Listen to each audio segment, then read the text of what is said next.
할렐루야. 오랜만에 뵙습니다. 우리 앞뒤 분들과 함께 오늘 주님의 날입니다. 우리 인사 나누도록 하겠습니다. 감사합니다.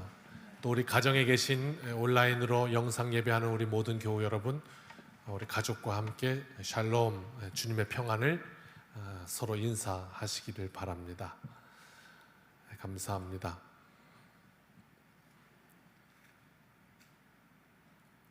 어디 이제 보니까 우리도 곧 가끔 가다가 이렇게 인사한다고 주먹을 이렇게 맞대는 이런 인사법을 사용하시는데 이거나 같습니다. 그러니까 주먹 부딪히지 않는 것이 더 좋겠습니다. 그냥 목례로 이렇게 안녕하십니까 반갑게 그렇게 인사하면 좋겠다 하는 생각 가지시고,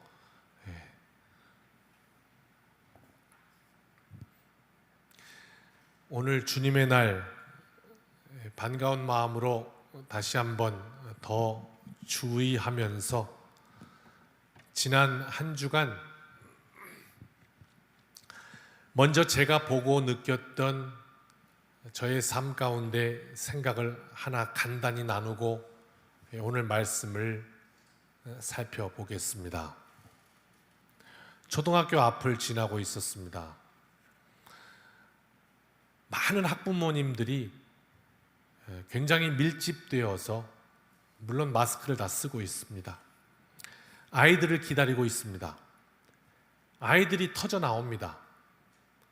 그리고 태권도 학원,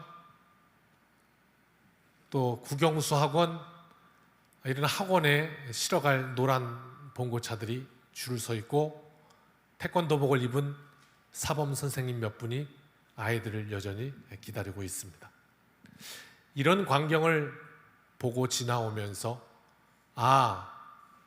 학교도 이제 어떻게 제한 계속 안 할 수는 없으니 이렇게 하는구나 라고 생각하면서 한 가지 드는 생각이 있었습니다. 혹시 우리의 믿음의 선조였던 할아버지 할머니, 순교자셨던 우리 믿음의 할아버지 할머니들이 지금 이 시대의 모습을 보고 혹시 가슴을 치며 눈물 흘리지는 않을까 하는 생각과 더불어서, 이렇게 하자니 예배는 우리의 가치입니다 라고 외치자니 세상 밖에서는 교회에서 모여서 이것이 이렇게 문제가 된다고 우리의 선교의 길이 막히는 것이 아닌가 우려가 되고, 그렇다고 모이지 않자니 우리가 대대로 신앙을 물려받은 것은 전쟁이 나서 우리의 목숨이 위태할지라도 우리는 예배하는 사람들입니다.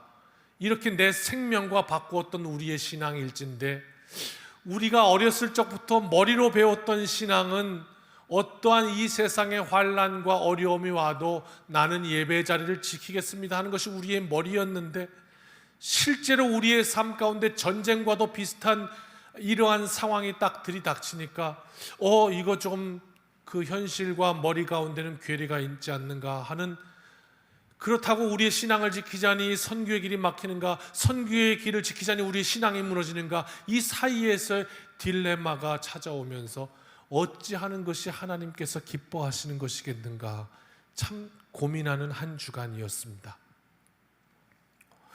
그런 가운데 혹여 우리가 무엇을 택하든지 우리가 하나님의 뜻 가운데 있다면 하나님께서 주시는 은혜가 틀림없이 있으리라, 그렇게 결론을 내었습니다.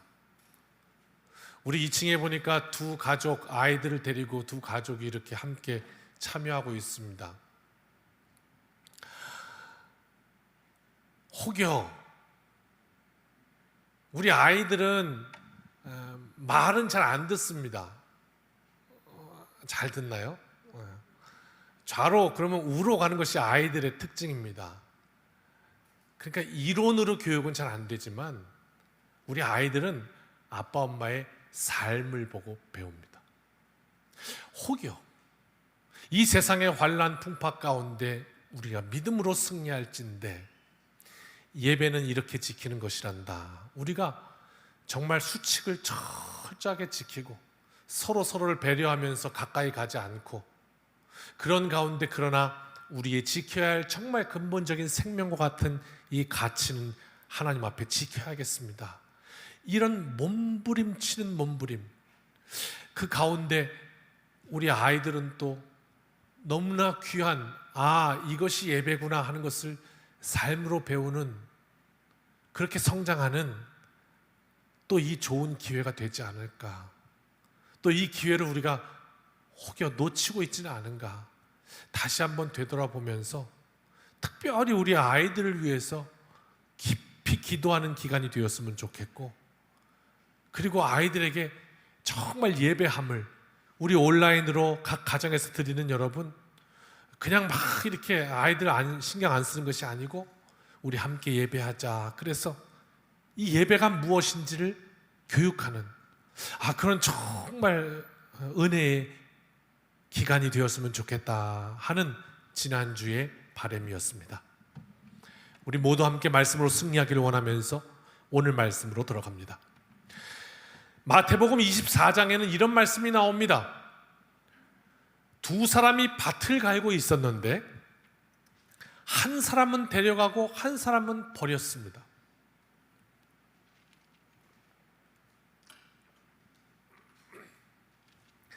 두 사람이 맷돌을 갈고 있는데 한 사람은 데려가고 한 사람은 버렸습니다.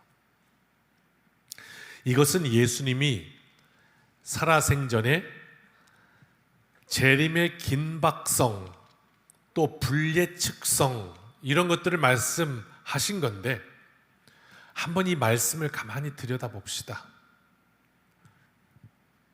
두 사람이 같은 장소에 있었습니다. 밭에 있었다라는 건 같은 목적을 가지고 있었다는 말입니다. 그런데 결과가 달랐어요. 오늘 뭘 위해서 여기 왔어요? 나둔데 같았어요. 그런데 결과가 달랐어요. 심지어 같은 장소뿐만 아니라 같은 일을 하고 있었습니다. 맷돌을 돌리고 있었어요. 그런데 결과는 달랐습니다. 예수님은 왜 이런 말씀을 하셨고, 이 말씀 속에서 우리는 무엇을 생각해 볼 수 있을까요? 죄송합니다. 잠시만요.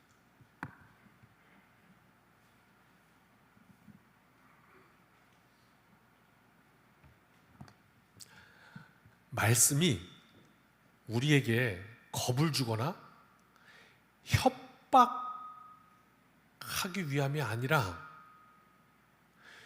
두 사람이 함께 맷돌 갈고 있다가 하나는 부르심을 입고 하나는 버려둠을 당하는 것이 실제이기 때문에,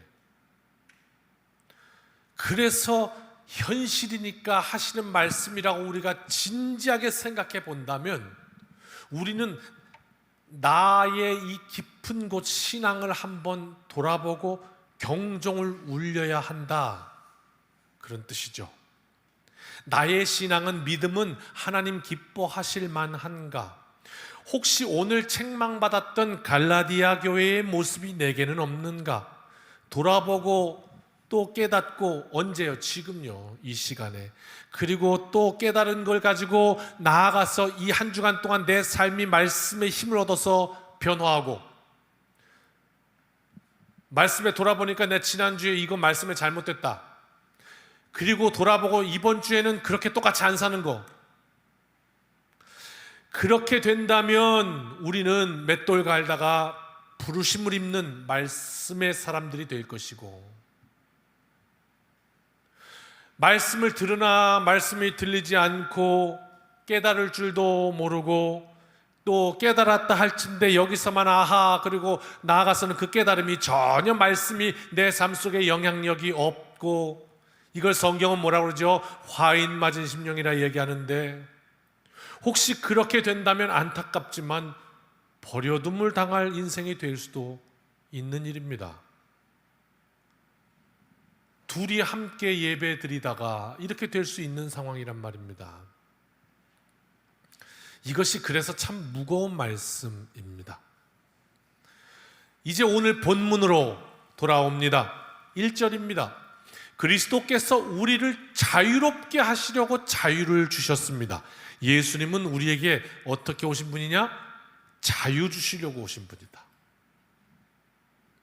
자, 그런데 여러분은 예수님을 어떻게 만나십니까? 마스크 쓰고 있으니까 참 편안하죠? 여러분은 예수님 어떻게 만나세요? 말씀으로 만납니다. 태초에 말씀이 계시니라. 예수님의 그 이름이 말씀 로고스였고, 우리는 말씀을 통해서 예수님을 만나요. 특별히 이제 복음서에는 예수님이 직접 하셨던 말씀이 이 빨간 글씨로 쫙 이렇게 나와 있습니다. 서로 사랑하라, 원수를 사랑하라, 또 오리를 가져가든 심리를 가져오라, 여러 가지 이렇게 하라. 또 하지 말라는 것도 있죠. 염려하지 말라, 근심하지 말라, 하지 말라는 것도 있고. 자, 예수님이 말씀하신 거 이거 해라, 이거 하지 말아라, 하라는 말씀도 하지 말라는 말씀도 전부 다 우리에게 뭐 하기 위함이냐? 자유 주시기 위함이라. 이 세상의 모든 계명은 뭐뭐 하지 말아라, 뭐뭐 하라 이렇게 명령하는 것, 이 규범은 꼭 우리의 자유를 박탈하는 느낌을 가져오죠. 우리를 자꾸 억압하고 제한하는 것 같은데, 예수님의 모든 말씀은 우리를 자유케 하시기 위함이다, 이렇게 말씀하는 거예요. 그런데 여러분, 이 갈라디아 교회, 우리는 이 자유에 대해서 사실 많이 둔할 수 있습니다. 왜? 우리가 자유를 가지고 있으니까요. 이 우리 삶 속에 말이에요. 근데 갈라디아 교회에 있은 이 시절에는요, 태어나면서부터 죽을 때까지 자유가 없는 인생도 있었답니다. 태어나 보니까 난 사람이 아니래요. 난 종이래요. 그 종은요, 아침에 눈 뜰 때부터 밤에 잠들 때까지 자유라는 게 없어요. 주인이 자 그러면 자는 거고요, 일어나 그러면 아무리 아파도 일어나는 거고요, 밭에 가서 일해 그러면 일하는 거, 이게 종이었어요. 심지어는요, 종은요 인격도 없어요. 그래가지고요, 혹여 내가 옆집에 사는 종을 만약에 죽였다 그러면요, 그 생명으로 갚질 않아요. 돈으로 갚아요. 물건처럼. 종은 그렇게 여겼어요. 인격으로 여겨지지도 않았어요. 이 당시 종이라는 것이 이런 거였답니다. 그런데 어느 날 능력자가 온 거예요. 그래가지고 이 종 얼마야? 제가 주영이잖아요. 저라면 또 이상하니까 죄송합니다, 권사님. 여기 벗어나면 안 되나요? 우리 앞에 구경회 권사님 오늘 기도해 주셨는데, 이 구경회 얼마야? 그랬더니 얼마로 해드릴까요? 20억이야? 그랬어요. 그랬더니 이 능력자가 그 돈 내가 줄게, 그리고 이제 이 구경회는 내 거다, 그래갖고 딱 샀어요. 사고서 이제 뭐라 그러는 거죠? 이제 너는 더 이상 종이 아니다. 이 순간 너는 이제 사람이고 인격도 얻었고 모든 자유를 얻었다. 그러니 그거 가지고 살아라. 그랬더니 갑자기 싫어요, 난 다시 종할래요. 그리고 뒤집어 쓰지 말라는 거예요, 1절을. 예수 그리스도께서 그거 위해서 오셔서 값을 치르셨다는 거죠. 다시 종의 멍에를 매지 말아라. 만약 자유케 된 사람이 다시 가서 나 종할 거라 그러고 종의 멍에를 확 뒤집어 쓰면, 그러면 와서 나를 값주고 산 그 값이 헛되다. 그런 말씀을 하고 있는데 2절에 너희가 만일 할례를 받으면 그랬어요. 이게 세례로 바꿔도 뜻이 통한다고 그랬죠. 세례가 그러면 뭐 아무 소용없는 거냐, 그런 말 하는 게 아니라 여기서 말하는 할례는 부정적 의미의 할례입니다. 어떤 의미에? 할례를 받아야 구원받는다라고 말하는 율법주의자들의 할례를 말한 거예요. 누누이 말씀드리지만, 그러니까 우리가 세례 받았기 때문에 천국 가는 건 아닙니다. 그렇죠? 네. 근데 요거를 가끔씩 혼동해요. 그래가지고 우리 아버지 지금 돌아가실 것 같은데요, 와서 세례 좀 주세요. 그게 천국 가는 티켓은 아니거든요. 죄송하지만 천국은 본인이 하나님 앞에 신 앞에서의 단독자로서 하나님, 내가 예수 그리스도의 십자가와 보혈을 의지합니다, 그 고백에 하나님이 의롭게 여기셔서 구원받는 거거든요. 예수님 통해 구원받는 거지 세례를 통해서 구원받는 게 아니란 말이에요. 만약에 세례를 통해서 구원받는다 이렇게 주장하면 이단이에요. 그런 의미에서의 이 유대주의자들은 할례를 받아야 구원이다, 할례 안 받은 이방인들은 구원 못 받는다, 그 심하게 얘기해서 저것들은 지옥의 땔감이다 막 이랬단 말이에요. 그 부정적 의미로의 할례, 이거를 줄여서 말한 겁니다. 그런데 오늘 성경 말씀 초반에 읽었듯이 둘이 같이 맷돌을 갈다가 한 것처럼 둘이 같이 세례를 받았는데, 하나의 세례는 하나님 앞에 큰 은혜의 증표요, 하나의 세례는 아무 상관없는 하나님과 버려둠을 당할 수 있다 하는 이야기입니다. 3절 이렇게 말씀하죠. 할례를 받는 각 사람에게 다시 증언하노니 그는 율법 전체를 행할 의무를 가진 자라. 누가? 율법으로 구원받는다 이렇게 말하는 율법주의자들은 율법 전체를 다 지켜야 한다, 이런 말을 바울이 지금 송곳으로 찌르고 있는 거예요. 이게 무슨 말이냐면요, 오늘 교회 오면서 세수하셨죠? 여자분들, 죄송합니다, 혹시 화장 안 하고 오신 분 계실까요? 그런 분도 계시긴 하죠. 자신 있는 분들. 이제 그래서 보통 이렇게 여인들이 좀 더 준비하는 시간이 평균적으로 오래 걸리죠. 이렇게 바르기도 하고 그렇게 하니까. 자, 이 겉모습에 우리가 어느 정도 신경을 쓰거든요.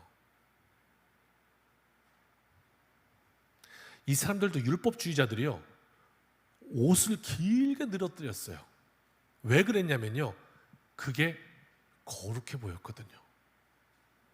또 표정도 이렇게 까불까불한 이런 표정을 짓지를 않고요, 속에서는 웃긴데도 이렇게 했어요. 제가 제 거울을 못 봐갖고 비슷하지 않은가 봐요. 전혀 이게 호응이 없네요. 여러분, 이 사람의 지금 속마음이 어떨까요? 길게 늘어뜨렸습니다. 자, 오늘 아주 예쁘게 화장했습니다. 사람들이 나를 좀 잘 봐주기를 원합니다. 멋있게 이렇게 꾸몄습니다. 오늘 옷도 좀 새 옷 입고 탁. 이 사람의 속마음이 어떨까요? 사람의 눈치 보고 있지 않을까요? 멋있게 간드러지게. 사람의 눈치 봤겠죠. 속은 어때요? 그건 썩었는데요. 그런데 왜 이건 신경 안 쓰죠? 나밖에 모르니까, 안 보이니까. 치명적인 오류입니다. 그래서 성경은 회칠한 무덤이라고 얘기하거든요. 겉만 계속 칠하는 거예요. 안엔 다 썩었는데. 율법이 구원의 조건이라면 율법을 다 행해야 되는데 과연 그러냐? 지금 이 율법주의자들한테 그냥 바울이 송곳을 칵 찌르고 있는 거예요. 겉은 번지를 않는데 말이에요. 그래서 4절, 결국 율법으로 의롭다함을 얻으려 하는 사람은 예수님이 필요 없어요. 아니요, 뒤에 나오는데요, 오늘 본문에 기가 막힌 말씀이 나오는데요, 예수님이 필요 없는 것 정도가 아니라 예수님이 걸림돌이 돼요. 왜 걸림돌이 될까요? 내가 용서하기 싫은데 예수님이 용서해 주겠다는 거예요. 그래서 걸려요. 아주 마음에 안 들어요. 누가? 예수님이. 이렇게 된다는 거예요. 율법주의. 아니 어떻게 잘못한 사람을 어떻게 용서해줘? 율법으로 심판해야 되는데 이렇게 말하는데요.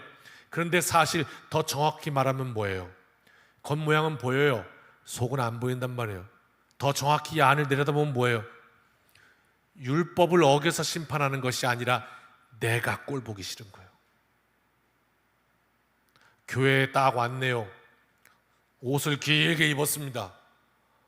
근데 저쪽에서 저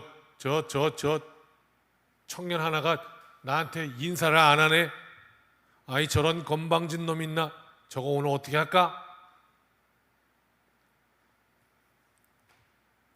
꼴 보기 싫은 거예요. 그럴 때 어떻게 해요? 율법을 다 가져와서 터는 거예요.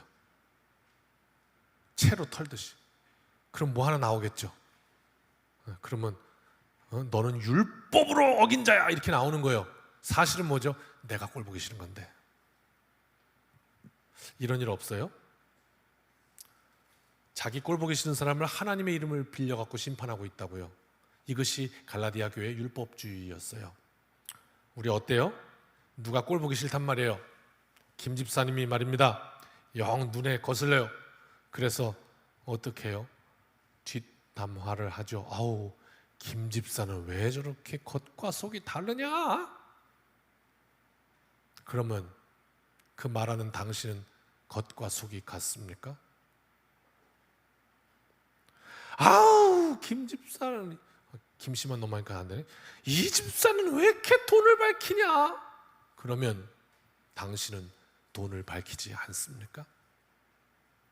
박 집사는 왜 저렇게 잘난 척을 하냐? 당신은 잘난 척하지 않습니까? 무슨 말이죠? 나도 그것으로부터 자유하지 못해. 그게 뭐예요? 도덕 혹은 윤리. 그런데 내가 꼴 보기 싫은 거예요. 그러니까 어떻게? 도덕과 윤리의 잣대를 가져와요. 그래서 그걸로 터는 거예요. 털릴 때까지. 그렇죠? 남 얘기 아니라 제 모습이고 여러분의 모습입니다. 그 사람이 도덕 어겨서 재는 건가요? 윤리의 문제로 욕하나요? 아닐 때가 더 많다니까요. 어떡하죠 이거? 그런데 부메랑 아시죠? 부메랑 팍 던지면 뭘 잡으려고 던졌는데 그게 또롱또롱또롱또롱 하더니 다시 내게로 옵니다.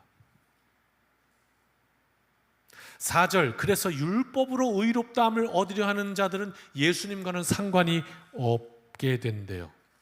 오히려 은혜 주신다는 예수님이 걸림돌이 된대요.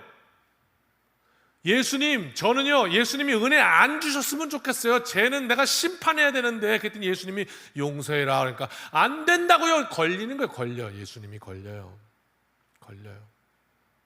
내가 꼴 보기 싫은 사람 율법으로 정죄해야 되는데, 도덕으로 정죄해야 되는데, 윤리로 정죄해야 되는데 안 되는 거예요. 그러니까 어떻게 해요?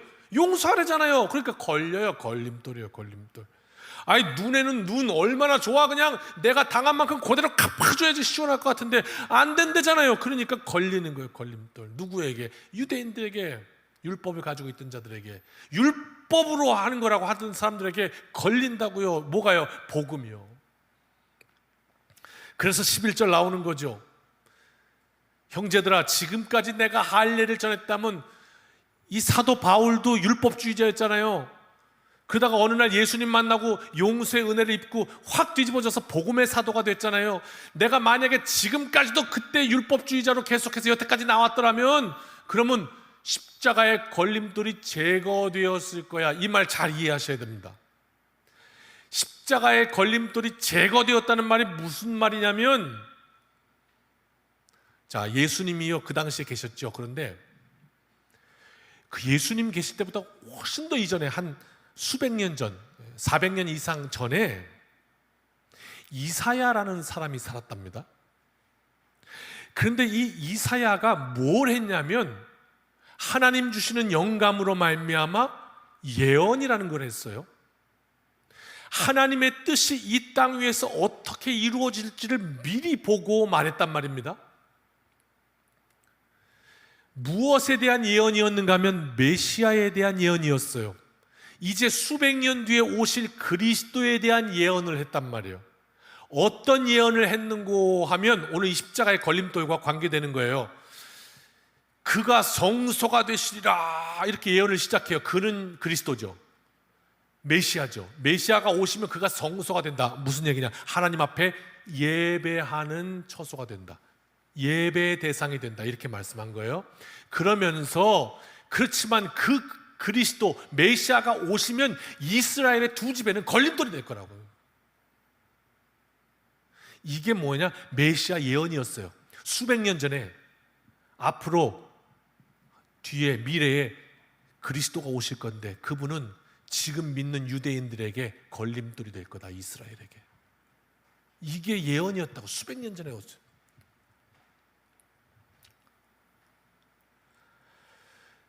이 말을 이사야가 그때 할 때 사람들이 이게 무슨 말인지 알아들었을까요? 야, 이게 도대체 무슨 말이냐 그랬겠죠. 그런데 주님이 오시고 나서 이 말씀이 다시 선포가 돼요. 해석이 돼요. 그러면서 율법주의자들에게 걸린단 말이에요. 그래서 베드로전서 2장에 이렇게 해석했어요. 같이 읽어볼까요? 시작. 그러므로 믿는 너희에게는 보배이나 믿지 아니하는 자에게는 건축자들이 버린 그 돌이 모퉁이의 머릿돌이 되고 또한 부딪히는 돌과 걸려 넘어지게 하는 바위가 되었다 하였느니라. 이 말씀을 이렇게 해석했단 말이에요. 그러면서 다시 11절로 오늘 본문 돌아오죠. 뭐라고 그래요? 내가 여지껏 유대교에 남아서 그리스도인들 핍박하고 계속 유대주의자로 율법주의자로 남아 있었으면 십자가의 걸림돌은 없었겠지. 복음을 안 전하니까. 그렇다면 예언이 이루어졌겠니? 예언에는 분명히 그리스도가 오시면 걸림돌이 된다고 그랬잖아. 오늘 이 상황을 봐. 그리스도께서 오셨고 예수를 전하니까 그것이 율법주의자들에게 걸림돌이 됐잖아. 이거 지금 그냥 있는 일 아니라 이미 400년 전에 이사야가 예언했던 거야. 말씀을 딱 보여주는 거예요. 여기 봐.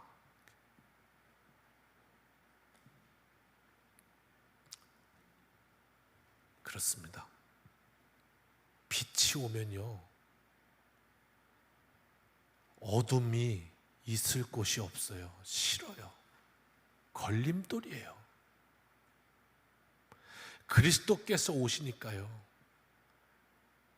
속마음은 어때도 괜찮아. 어차피 못 보잖아. 다른 사람들이. 겉만 잘하면 돼. 이 썩어진 문드러진 율법주의의 이 추악함이 다 드러나기 시작한 거예요. 예수님에게서. 예수님은 뭔데요? 로고스, 말씀이세요. 태초에 말씀이 계시니라. 그래서 말씀 앞에 우리의 썩어 문드러진 이 속사람이 다 드러나는 거예요. 겉은 멀쩡한데 나는 크리스천입니다 라고 고백하면서 내 삶으로는 온갖 저주와 더러운 말과 더러운 생각과 악함으로 넘칠 수 있다고요. 그런데 오늘 그거에 대해서 말씀은 얘기하고 있는 거예요. 숨겨져서 캄하게 안 보이는 그 부분을 자꾸 주님이 들어오시면 비춰버리시는 거예요. 보게 하시는 거예요.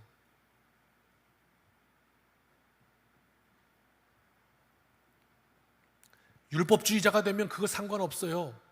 왜? 모르잖아요. 그냥 나만 아는 건데. 그러니까 어떻게 되죠? 그 사람은요, 하나님과는 관계가 없는 거예요. 하나님이 나를 보고 계신 건 중요하지 않기 때문이에요. 사람들이 나를 어떻게 보냐, 그것만 중요하기 때문이에요. 그래서 상관이 없는 거예요. 하나님은 나랑. 이게 누구의 모습이죠? 갈라디아 교회의 율법주의자들의 모습이었어요. 어떻게 되었겠어요? 그 교회가 은혜의 강물이 싹 말라버렸겠죠. 그런데 오늘 말씀은, 이 말씀을 듣는 나에게는 아무 상관없는 말씀이냐고 칼과 같이 쪼개시는 거예요. 5절, 6절. 우리가 성령으로 믿음을 따라 의의 소망을 기다리노니 그리스도 예수 안에는 할례나 무할례나 효력이 없을 때 사랑으로서 역사하는 믿음뿐이니라. 이게 오늘 결론이에요. 여러분, 인생이 어떻게 행복할 수 있습니까? 예수 안에서 어떻게 우리는 자유할 수 있을까요? 성경은 오늘 우리에게 알려줍니다. 사랑으로 역사하는 믿음뿐이래요.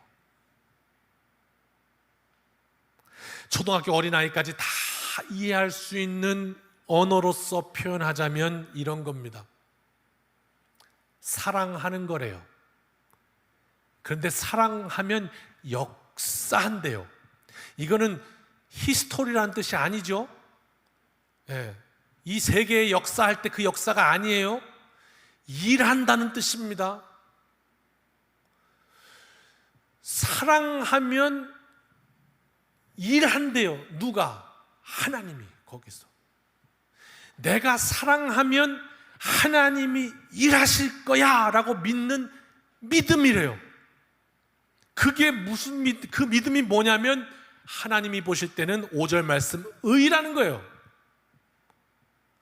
하나님은 우리 삶 속에 율법 그 가운데 임하시는 게 아니라 내가 사랑하면 하나님이 내 삶을 통해 일하셔 라고 믿는 그 믿음, 그걸 보시고 하나님은 내가 의롭다 하신다는 거예요. 그게 우리 의의 소망이에요. 그게 우리의 믿음이에요. 정말 꼴보기 싫은데, 정말 용서할 수 없는데, 생각만 해도 이가 갈리는데 그런 일이 왜 없어요? 지난 주간에 여러분 속상한 일 없으셨어요? 이게 속상하면 교회 와서 그 주간에 속회해서 다 풀어야지 좀 이게 속이 치유가 되고 가는데 이게 지금 한 달이 썩었네요. 한 달이. 한 달 동안 열받은 게 그냥 와, 할 얘기 진짜 많은데 그냥 날마다 일어납니다. 우리 눈에 거슬리고 화나게 하고 그런 일이 계속 일어나요. 화도 내죠. 욕도 하죠. 나쁜 생각도 해요. 우리 그래요. 뭐 그렇게 우리가 참 예수님 닮기를 소망하는데 참 실제 모습은 그래요. 그런데 우리에게는 그런 연약함도 있지만 우리에게는 믿음도 있잖아요. 연약함도 있지만 믿음도 있잖아요.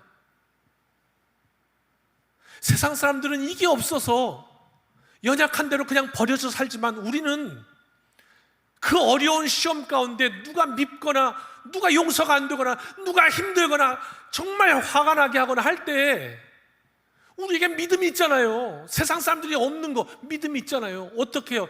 그래도 하나님이 사랑 안 했으니까 정말 율법주의자들은 걸림돌이 됐지만 나는 말씀 따라 갈래. 그러면 믿는 자에게는 보배가 된다고 그랬어요. 그랬더니 하나님이 역사하신대. 그 믿음 가지고 살았더니 하나님이 그 삶을 내가 의롭다, 과연 십자가로 용서받은 삶을 사는구나 하신다는 거예요. 이게 오늘 말씀입니다. 7절,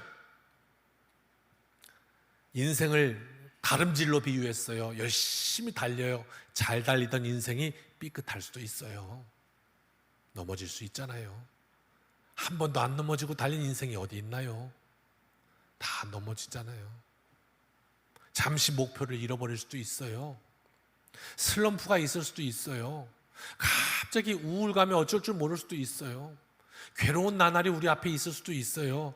그런데 여러분, 이런 어려움이 왜 올까? 8절은 뭐라 그러냐면 우리를 부르신 이에게서, 우리를 누가 부르셨잖아요. 그분에게서 나온 음성이 아닌 음성이 있다, 이렇게 말씀하는 거예요. 그거 따라가다가 놓친 거예요. 인생에 가야 할 방향을 놓쳐버린 거예요. 나를 부르신 이에게서 난 음성이 아닌 거를 잘못 듣고 따라가다가 놓쳐버린 거예요.